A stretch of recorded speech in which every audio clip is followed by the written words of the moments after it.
Saudara yang saya kasih di dalam Tuhan Yesus Kristus, kita akan membaca dan merenungkan firman Tuhan. Untuk itu kita awali dengan doa terlebih dahulu.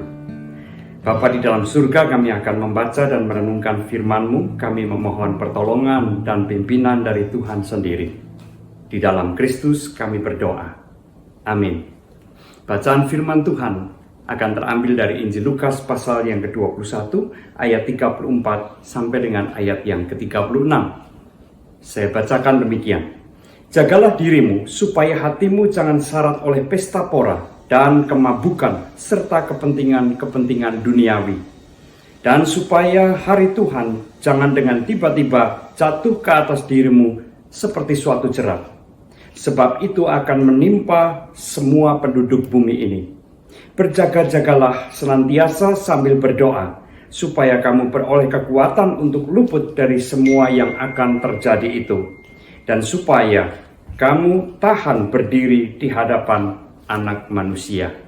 Saudara yang saya kasihi, bacaan kita tadi merupakan puncak dari ajaran atau peringatan dari Tuhan Yesus mengenai kedatangannya untuk yang kedua kalinya, mengenai bagaimana manusia harus hidup di dalam penantian akan kedatangannya itu.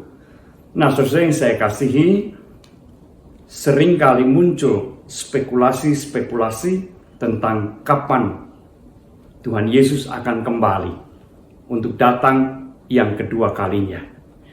Ada banyak spekulasi yang sudah sering kita dengar, dan kita tahu bahwa semua ramalan-ramalan, semua spekulasi-spekulasi itu tidak ada yang terwujud. Artinya semuanya salah, semuanya keliru. Dan memang Tuhan tidak menghendaki kita mencari tahu, kita mereka-reka, kita berspekulasi kapan Tuhan akan datang untuk yang kedua kalinya. Maka jangan menghabiskan energi kita, jangan menghabiskan waktu dan tenaga kita hanya untuk memikirkan hal itu. Sebab ada yang lebih penting untuk kita perhatikan. Sebagaimana yang dikatakan oleh Tuhan Yesus, bahwa manusia yang hidup di dalam dunia ini akan menghadapi semakin banyak tantangan, semakin banyak godaan. Baik yang memabukkan, yang menyenangkan, maupun juga yang mungkin membuat patah hati, membuat hati menjadi hambar, atau bahkan juga menjadi putus asa. Pengalaman atau kejadian-kejadian semacam itu tidak terhindarkan di dalam kehidupan kita, manusia di tengah-tengah dunia ini. Namun, di tengah-tengah segala pergumulan ataupun juga godaan-godaan yang menggiurkan tadi, kita selalu dikehendaki oleh Tuhan, ya, atau Tuhan menghendaki supaya kita senantiasa sadar siapakah diri kita. Kita adalah umat yang menantikan kedatangan Tuhan yang kedua kalinya. Itu menjadi pengharapan yang harus terus kita pelihara.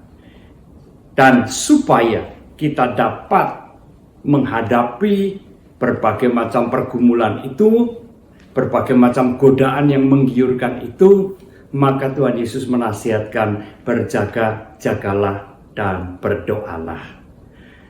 Dua kata ini merupakan kata yang sangat penting, mempunyai dua arti yang tidak dapat dipisahkan.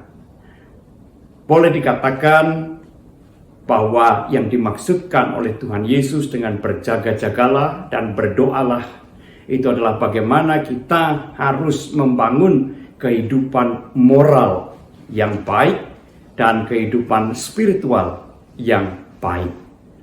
Dua hal ini tidak mungkin dapat dipisahkan. Setiap kita dipanggil untuk membangun kehidupan spiritual yang baik, memelihara iman dan kesetiaan kepada Tuhan, terus hidup di dalam kasih kepada Tuhan. Tapi sekaligus juga tidak boleh diabaikan supaya kita membangun kehidupan moral yang baik. Tahu apa yang baik, yang benar, yang adil, yang jujur, yang setia, yang harus kita senantiasa wujudkan dalam kehidupan kita. Maka jikalau kita membangun atau memiliki kehidupan spiritual dan moral yang baik, kita juga akan mengalami kekuatan Allah di dalam diri kita untuk menghadapi berbagai macam tantangan kehidupan ini. Bahkan juga di dalam menghadapi berbagai godaan yang menggiurkan. Kita dipanggil untuk terus hidup dengan berjaga-jaga dan berdoa. Saat ini kita sudah memasuki minggu Advent. Minggu Advent mengingatkan kepada kita bahwa kita adalah umat yang berada di dalam penantian. Dalam perjalanan hidup kita menantikan kedatangan Tuhan yang kedua kalinya. Kita menantikan hari Tuhan itu. Tetapi apakah kita cocok untuk menyambut hari Tuhan tersebut? Setiap orang yang mau berjaga-jaga dan senantiasa berdoa, setiap orang yang membangun kehidupan spiritual dan moral yang baik, orang itulah yang cocok untuk menyambut hari Tuhan, yang tidak perlu khawatir dan takut jikalau hari Tuhan itu tiba, sebab ia telah berjaga-jaga dan berdoa sebagaimana yang Tuhan kehendaki. Tuhan memberkati kita semua. Amin. Kembali kita akan berdoa.